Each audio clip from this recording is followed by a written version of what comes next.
السلام عليكم ورحمة الله وبركاته.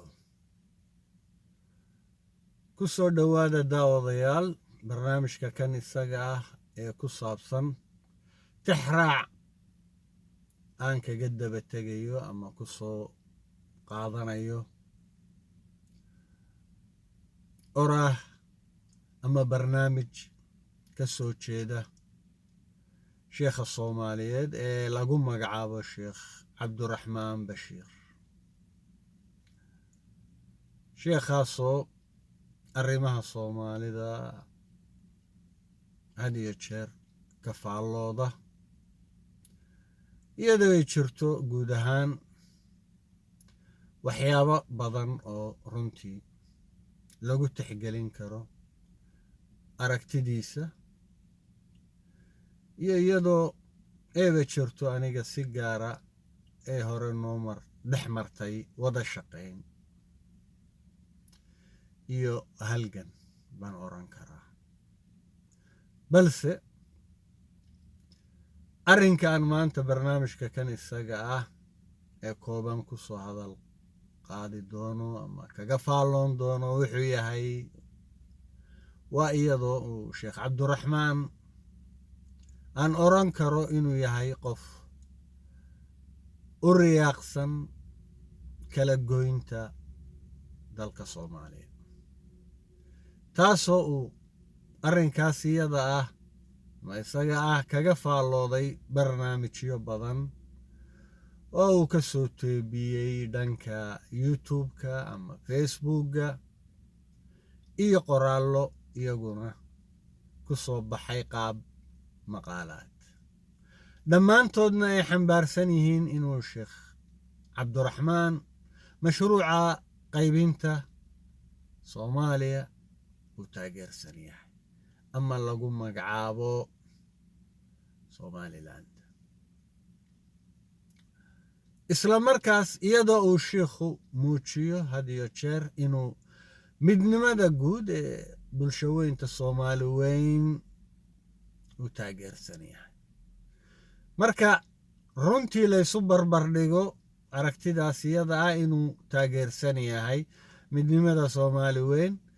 isla markaasna uu taageersan yahay mashruuc kala qaybin, waxaa la oran karaa waa laba arrimood oo aan runtii isqaadan karin. labada arrimood ma wada qaadan kartid, iskuma lifaaqi kartid, iyadoo ay ugu wacan tahay inay yihiin arrimo aan isgelin oo kaafiyo kala dheeriya oo ay kala fog yihiin. ama waxaad noqotaa qof aaminsan midnimo Soomaali weyn oo hufan oo dhab ah oo cad oo muuqata, ama waxaad noqotaa qof tixgeliya kala qaybinta dalka Soomaaliya. balse saan eri labada arrimood isma qaataan, ayna ugu wacan tahay iyagoo kala fog, iyagoo aan isgelin, iyagoo aan isqaadan karin. arrinna waa midayn, midna waa qaybin, ma wada saan qaadi karaan. shiikhu barnaamijkaas isaga ah ee xusan ee YouTube-ka lagu soo dejiyey arrimo dhowr oo badan buu kaga faallooday, balse arrinka aan barnaamijka kan ugu talagalay waa arrinkaas isaga ah ee mashruuca takoor ee cunsuriga ee qabaliga ah ee lagu magacaabo Somaliland isku magacaaba uu kaga faallooday sheekhu, isagoo taageersan inaan bal wax ka iraahdo oo soo hadal qaado. waa arrinkaas isaga.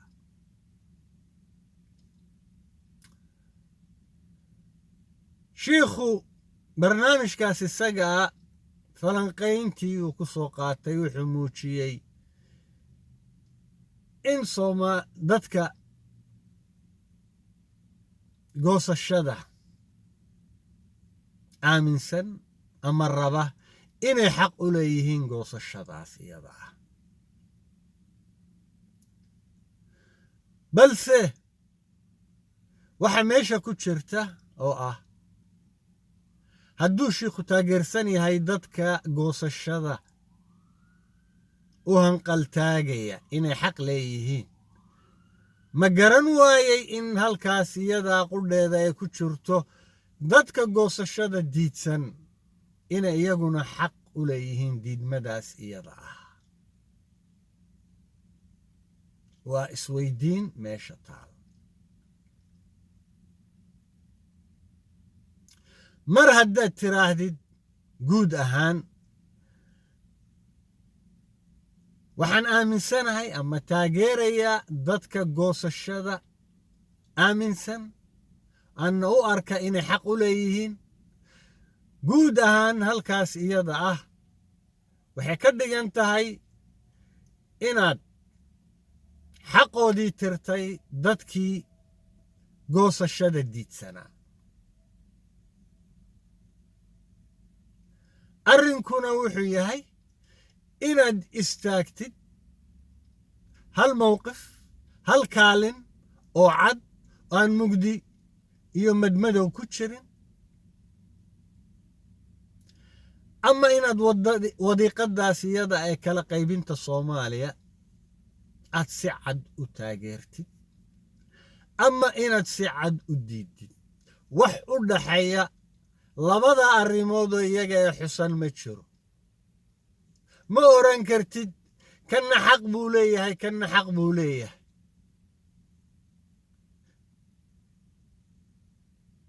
waa arrin ku salaysan oraahdaas iyada ah munaafiqnimo iyo ka warwareeg bayaaminta xaqa iyo runta iyo ka sheegiddeedii iyadoo igu wacan tahay inaan labada arrimood aana isqaadan ama qofku aanu laba kaalmood iyo laba mowqif aanu geli karin ama istaagi karin waxaasu waa xum yahay ama waxaasu waa fiican yahay buu arrinku galaa laakiin ma geli karo waa fiican yahay waana xum yahay waan isku lifaaqaya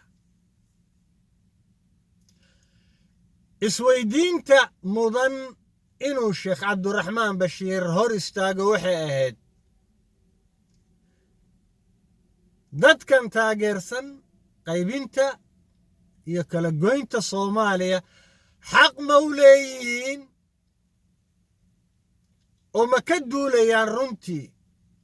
aragti caafimaad qabta oo dhaba oo la taaban karo oo la taxgelin karo oo la oran karo arrinkaas isaga ama arrimahaas iyaga asbaabtaas iyada ah bay dadkaasi ku diidsan yihiin midnimada soomaaliya oo ay ugu hanqaltaagayaan goosasho adduunka iyo sideedaba gartu waxay taagan tahay qofku inuu ka duulo mabaadi aragtiyo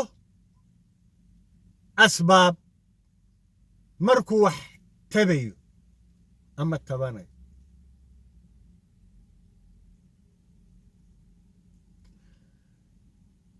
sababta ah siyaad barre ama qarankii soomaaliyeed baana laayay qarankaas isaga ah iyadoo bulsho weynta soomaaliyeed oo dhan ay ka mid tahay ayuu qarankaasu hadba beel waxyeelo u gaadhsiinaya oo inay ka mid tahay beesha reer sheekh isxaaq dhammaan bulsho weynta soomaalidana taliskaas isaga waxyeelu gaadhsiiye noocay noqotoba ha noqote iyo beeshay noqotoba ha noqote guud ahaan bulshada soomaaliyeed waxgaradkii beesha isaaqna markii bulshaweynta soomaaliyeed waxyeello la gaadhsiinayay waa ka mid ahaayeen qarankaas isaga ah. sidoo kale markii iyaga waxyeello la gaadhsiiyey bulsho soomaaliyeed oo badan ayaa qarankaas ka mid ahayd. aragtidu iyo arrintu ma taagna bulsho soomaaliyeed in sababta waxyeelladii iyada ahaa ee soomaali kala gaadhay la saaro, ee waxay taagan tahay in dhibtaas iyada ah talis siyaasadeed oo soomaali oo dhan ka kooban uu geystay. dhibtaas iyadaana taliskaa lagula xisaabtamo, balse aan qaran soomaaliyeed iyo bulsho soomaaliyeed lagula xisaabtamin, iyadoo ay yihiin arrimahaasu iyo qaybahaas iyaga ah lama taabtaan. ma jirto sidoo kale asbaab la taaban karo oo mug leh oo goosashadaasu ay ka duusho. shiikhu wuxuu soo barbardhigay cabdiraxmaan bashiir goosashada ay u hanqaltaagayaan gobolka Quebec ee Canada ka tirsan. runtiina waa nasiib darro inuu sheekh cabdiraxmaan bashiir isbarbar dhigo labada degaan, goosashada ay u hanqaltaagayaan bulshada reer Quebec ee Canada iyo goosashada ay u hanqaltaagayso beesha isaaq. waa laba arrimood aan isqaadan karin oo kala fog oo mid walba duruufaheeda gaarka ah ee leedahay. gobolka Quebec markuu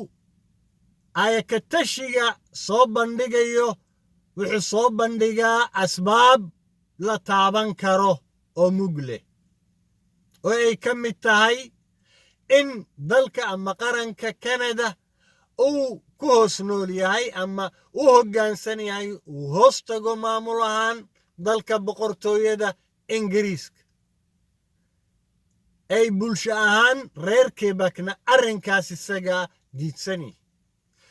taas waa arrin la taaban karo, waa sabab la taaban karo. ha laysku raaco ama ha laysku khilaafo, laakiin waa sabab oo aragti siyaasadeed oo mugl oo la taaban karo oo micno iyo muuqaal xambaarsan. sidoo kale waxay ka duulayaan bulshada reer Quebec ee Canada in ay ka hawiya duwan yihiin ama dhaqan duwan yihiin bulshada kale ee reer Canada, dhanka arrimo bulsho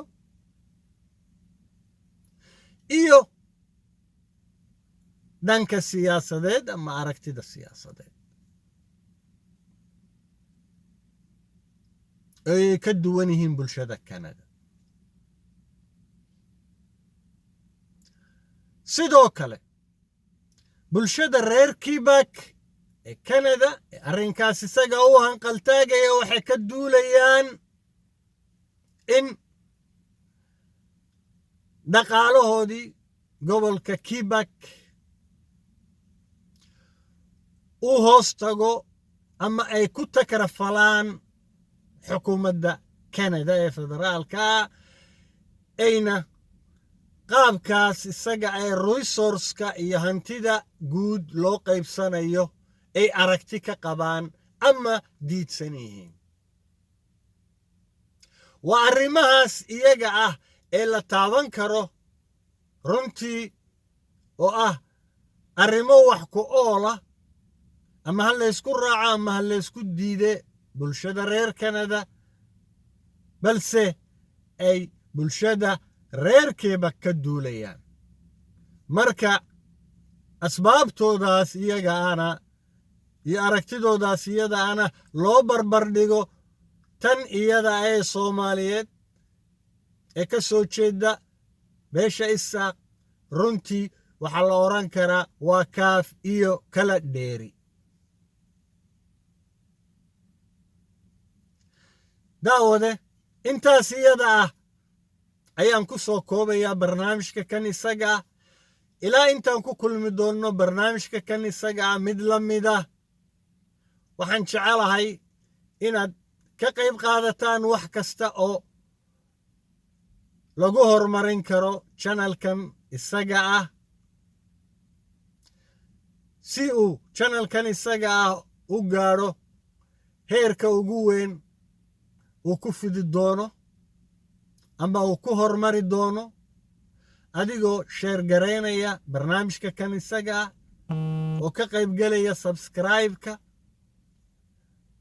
iyo soo jeedinta talooyinkaaga ah iyo aragtidaada aad ka qabtid barnaamijka kan isaga ah waana anigoo ah Khaalid Xasan Yuusuf ilaa intaan ku kulmi doonno barnaamij kale assalaamu calaykum waraxmatullaahi wabarakaatu